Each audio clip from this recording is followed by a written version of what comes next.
really great question and a really important one, I think, because often it's quite daunting to be like, well, you have this vision and then you're here. What happens in between? Like, come on, bro. Like, and again, I go back to follow your intuition because it doesn't actually lead you astray. I probably realized that I wanted to do radio fairly late in life. I was 26 years old. I went to a visualization session. I don't think I've told anyone this story before, but I went to a visualization session with my old school teacher, who I still am really good friends with to this day for her birthday. And the women at the session asked us to visualize what we wanted to do next. And I was kind of hadn't quite found radio yet, didn't really know. And all I could see was a microphone. And it was really, really powerful. It was weird, like almost spirit telling me just a microphone. And that's all I could draw. And I literally burst into tears because I Oh. suddenly something clicked. I was like, oh, you idiot. For how self-aware I am, it took me 26 years to realize that it's radio that I wanted to pursue. It Hmm. wasn't TV. It wasn't, I wanted to do it for the conscious messaging aspect of it. And it made so much sense. And I felt quite late. And so for the first year of that, my drive was like nothing I've ever seen. My friends did not recognize me. I didn't go to bed. I didn't sleep because I suddenly found the thing. And up until this point, I had been floating. And I think floating when you're young is quite demoralizing.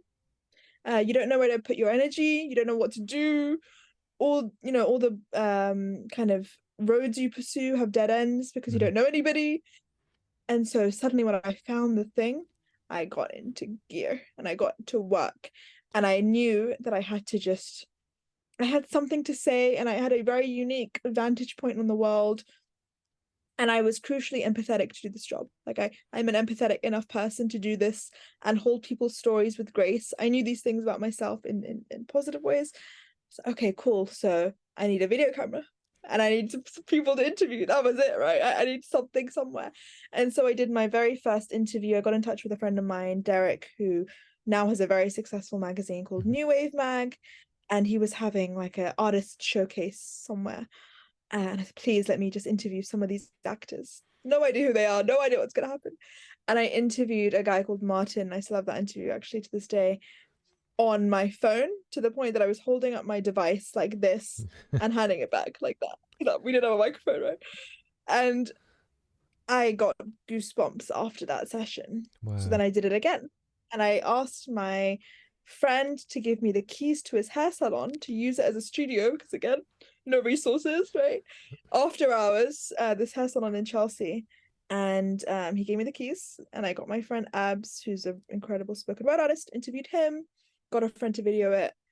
And I got goosebumps, like real life vibrating high. Okay, there's something here. I'm gonna pursue this. So it was that. It was like constantly listening to that kind of stimulus Hmm. and responding and doing and responding and kind of going, cool, I'm now not gonna give this up because nothing I could ever do or Hmm. I've done to this day, and it might change one day, but nothing I've ever done in my life feels this connected. No, I must have, when I remember at uni, I'd started my first business because my first business was a photography business. So I was doing my PhD, but I was on a Wow. scholarship and it was £13,300 a year.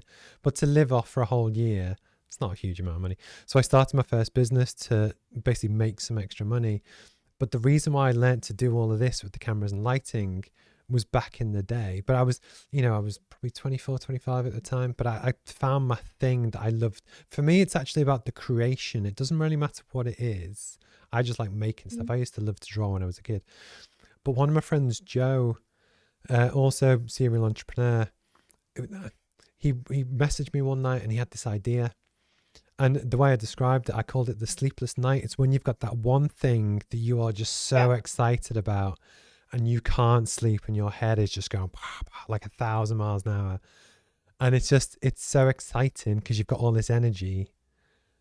And it sounds like you found that. And, I'll be honest, I think that very, very few people ever actually find something that they love to do.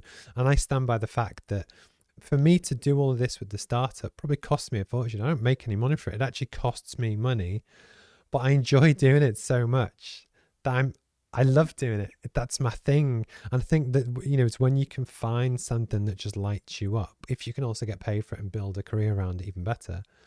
But it's, you know, it's wonderful to kind of hear how you kind of got to Mm. that point.